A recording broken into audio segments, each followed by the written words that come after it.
This is the GoPro Max 360 degree action camera, whereas this is the Insta360 One X. What are you doing? I just thought you might want some help with the introduction. Well, look, thank you, I appreciate the offer, but it's going to be really hard for me to do this kind of split screen editing thing all the way throughout this video, so yeah, maybe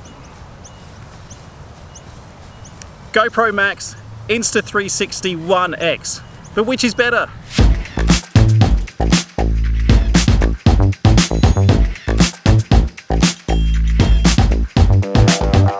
Now, straight off the bat, I just want to be honest and say this is not a sponsored video. However, Insta360 did send me this One X for free with no obligation to say anything nice. If I think it's rubbish, I'll say it's rubbish, but they know I like new tech on this channel, and I did want to compare it alongside the GoPro Max 360 because let's be honest, those are probably the best two 360 degree cameras out there, very similar in price range, and if you're looking to buy one, you're probably going to end up with one of the two. So let's compare them side by side. Now, in order to properly compare the two side by side, I needed to make a contraption where I can compare the two cameras, and you can see it in the split screen here. However, when I did first invent this large 360 side-by-side selfie stick and demoed it to my wife, saying that I would use it next time we go out on a walk, she laughed at me. So what I thought I'd do is come down to Albert Park, where there's not as many people here in the evening, and test it out.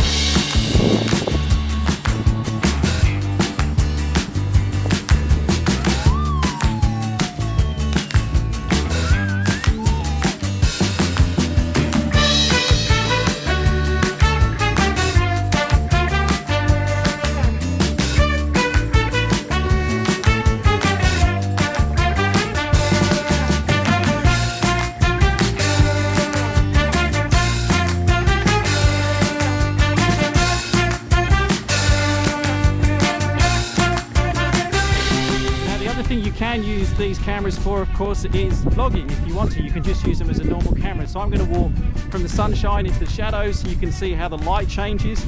I'm also going to put the audio on the GoPro now, so this is you listening to me talking on the GoPro Max.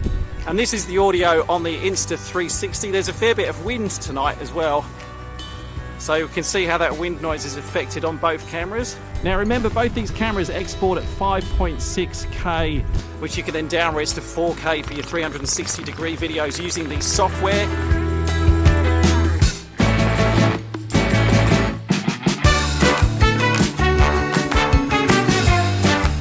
Now, I should just talk about pricing. If you buy the GoPro Max online through the GoPro store, $499 US, that retails for. The Insta360 One X is $100 cheaper. That's $399 US. Much as I'm enjoying carrying these two cameras on a stick and being stared at by the joggers here in Albert Park, I wanted to show off the stabilization side by side on these two cameras, but walking, it's just not testing it well enough. I need some other way to show the stabilization on these two things side by side. Yeah, of course, if you do really want to test out the stabilization on these things, may as well attach them to a plane, right? So I've got the Insta360 One X attached to the left wing here, and over on the other wing of the aircraft I've got the GoPro Max. Now do remember, you can't just attach cameras to the wing of an aircraft willy-nilly. You do have to get permission to do it. We have approval from CASA. That's why this is in a metal bracket on a metal mount screwed into the wing. We have approval from CASA to have the GoPro mounted on the wing. We don't have the same approval for the Insta360, so we're not actually going to be flying with the cameras on today. We're only going to be taxiing around the airport, but you can see it's pretty windy and things are moving around a lot, so it should be a really good test of the stabilization anyway.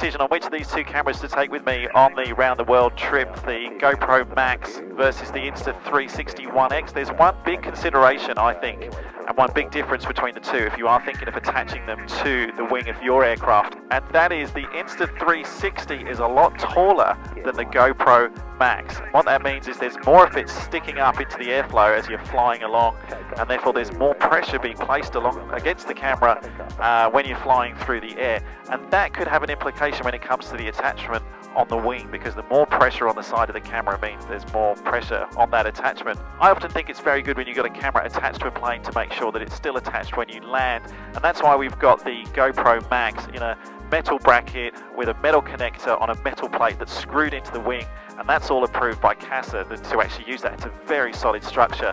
The other thing that both these cameras offer is they have their own apps where you can connect them via Wi-Fi and control the cameras remotely. This is the one for the Insta360. You basically just jump onto the Wi-Fi network like that, and then you've got all your controls, you've got your tools, you can pan around, you can change between photo, you can change between camera, you can start and stop recording as well remotely, which is what I'm doing there. And then GoPro is pretty much exactly the same. You just got your cameras listed, you connect them via Wi-Fi, and then same thing, you can start and stop recording, change your settings, format your card. Now the Insta360 does give a very good picture. I do like it as a camera, but like I say, it sticks up higher into the airflow. The GoPro, on the other hand, out on this side, doesn't. However, as a camera just to take traveling with me, the Insta360 I think is actually a really good option because it is cheaper, it's got a really good picture quality, the audio is good on it, and there's something else that you can do with that camera that you can't do with the GoPro Max. And let me show you what that is. So you've all seen The Matrix, right? You know that scene where they're shooting at Neo and he kind of like lays back and you see these bullets flying past him and the camera's panning all the way around kind of in this 360 motion. They coined the term bullet time, and Insta360 have got this feature where you can do something similar by getting the bullet time handle, which is this thing, which they also said to me, attaching your camera to the end and spinning it around your head.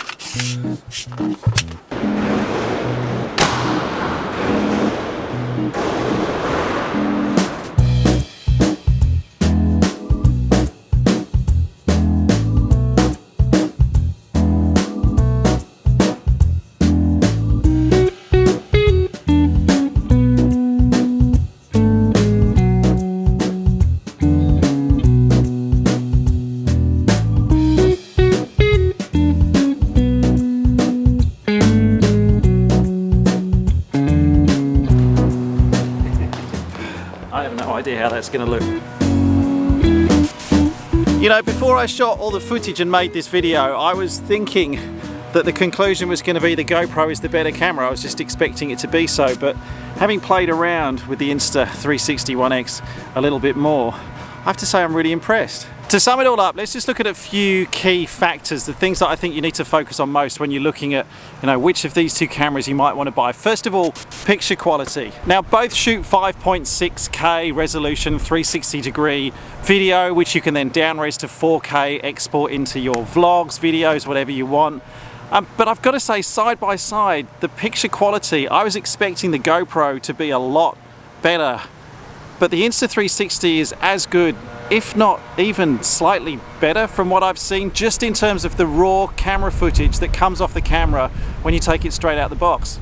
Then secondly, there's audio quality. Now you may not be using these to record audio a lot of the time, but if you are using them like as a vlogging camera, which you absolutely can, then I have to say again, the audio quality on the Insta360, it just seemed a little bit clearer and less muffled than what was coming out of the microphones on the GoPro Max. Then you've got to look at price, and obviously you're paying $499 US for the GoPro Max, only $399 for the Insta360. But then in terms of size, look, the GoPro is smaller, it's a more compact unit than the Insta360, and if you are sticking this on the wing, which I know not many of you might be doing that, but if like me you fly and you want to put one of these on your wing, this is going to stick up into the airflow a lot more than the GoPro Max does. In terms of the interface, I have to say it is easier using the touchscreen on the GoPro to navigate through all the controls than it is using the click function that you have to. And I know I haven't really shown you that on here, but the buttons on here, like, you can get to the same result just a lot slower on the Insta360 than you can on the GoPro. And I found you have to use the iPhone app more when you're doing things like formatting your SD card, changing between different modes, updating your settings, whereas you can pretty much do all of that through the GoPro without having to connect it to your phone. So which of these cameras will I take with me on my round the world trip then, and which do I recommend you buy? You're probably going to hate this answer, but a little bit of both. If you're only going to buy one of these cameras and you have no intention of mounting it to the wing of an aircraft, I'd actually say you're probably going to get better bang for your buck spending $100 less and getting the Insta360.